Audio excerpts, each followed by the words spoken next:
കളിയാക്കിയവരെ കൊണ്ട് തന്നെ കൈയടിപ്പിച്ചിരിക്കുകയാണ് സഞ്ജു സാംസൺ. സൂര്യ അടക്കം എല്ലാവരും സഞ്ജുവിനെ തള്ളി പറഞ്ഞു. എന്നാൽ സഞ്ജു മികച്ച ബാറ്റിംഗ് ആണെന്ന് കാഴ്ചവെച്ചത്. സൂര്യ പരാജയപ്പെട്ടിട്ട് സഞ്ജു വെസ്റ്റ് ഇൻഡീസിനെതിരെ ഒറ്റയ്ക്ക് പോരാടി. അവസാനം വരെ വളരെ ആവേശം നിറഞ്ഞ മത്സരമായിരുന്നു ഇന്നത്തെ ഇന്ത്യ വെസ്റ്റ് ഇൻഡീസ് മാച്ച്. ഇതിനെക്കുറിച്ചാണ് നമ്മൾ ഇന്നത്തെ വീഡിയോ നോക്കുന്നത്. ഇത്തരം ക്രിക്കറ്റ് ന്യൂസിന് വേണ്ടി ഈ ചാനൽ മറക്കാതെ സബ്സ്ക്രൈബ് ചെയ്യൂ. ഇന്ന് ഫസ്റ്റ് ബാറ്റിംഗ് ചെയ്തത് വെസ്റ്റ് ഇൻഡീസ് ആയിരുന്നു. തുടക്കത്തിൽ മെല്ലെയാണ് വെസ്റ്റ് ഇൻഡീസ് കളിച്ചത്. 10 ഓവർ ആകുമ്പോഴേക്കും അവർക്ക് 60 റൺസ് മാത്രമേ ഉണ്ടായിരുന്നുള്ളൂ.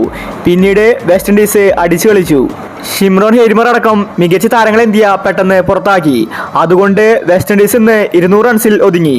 ഇല്ലെങ്കിൽ അവർ 250 റൺസ് വരെ എടുത്തേനെ. ഇന്ത്യ ബൗളിംഗിൽ വെസ്റ്റ് ഇൻഡീസിനെ മാക്സിമം പിടിച്ചുകെട്ടി. അങ്ങനെ വിൻഡീസ് 20 ഓവറിൽ 4 വിക്കറ്റ് നഷ്ടത്തിൽ 195 റൺസാണ് എടുത്തിട്ടുണ്ടായിരുന്നത്. പിന്നീട് ഇന്ത്യ സെക്കൻഡ് ബാറ്റിംഗിൽ ഇറങ്ങി. അഭിഷേകും സഞ്ജുവുമാണെന്ന് ഇന്നിംഗ്സ് ഓപ്പൺ ചെയ്തത്. സഞ്ജു പതിവ് പോലെ തന്നെ മികച്ച ബാറ്റിംഗ് പുറത്തെടുത്തു. എന്നാൽ അഭിഷേക് വീണ്ടും നിരാശപ്പെടുത്തി.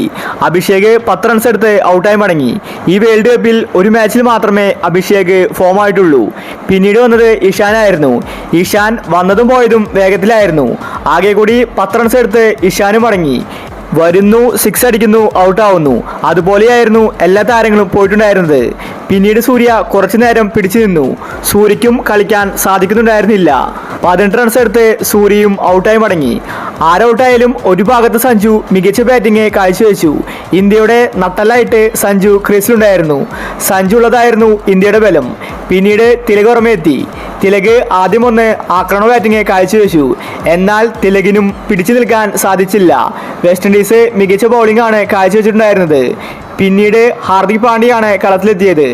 എല്ലാവരും ഔട്ടായാലും സഞ്ജു മികച്ച രീതിയിൽ ഒരു ഭാഗത്ത് അടിച്ചു കളിച്ചു. സഞ്ജുവിന്റെ ബാറ്റിംഗിന് മുന്നിൽ പിടിച്ചു നിൽക്കാൻ ആർക്കും തന്നെ സാധിച്ചില്ല. ഇന്നത്തെ കളിയെ പറ്റി വിലയിരുത്തിയാൽ രണ്ട് ടീമും നന്നായിട്ട് കളിച്ചിട്ടുണ്ട്. അപ്പോൾ ഇത്തരം ക്രിക്കറ്റ് ന്യൂസിന് വേണ്ടി ഈ ചാനൽ മറക്കാതെ സബ്സ്ക്രൈബ് ചെയ്യൂ.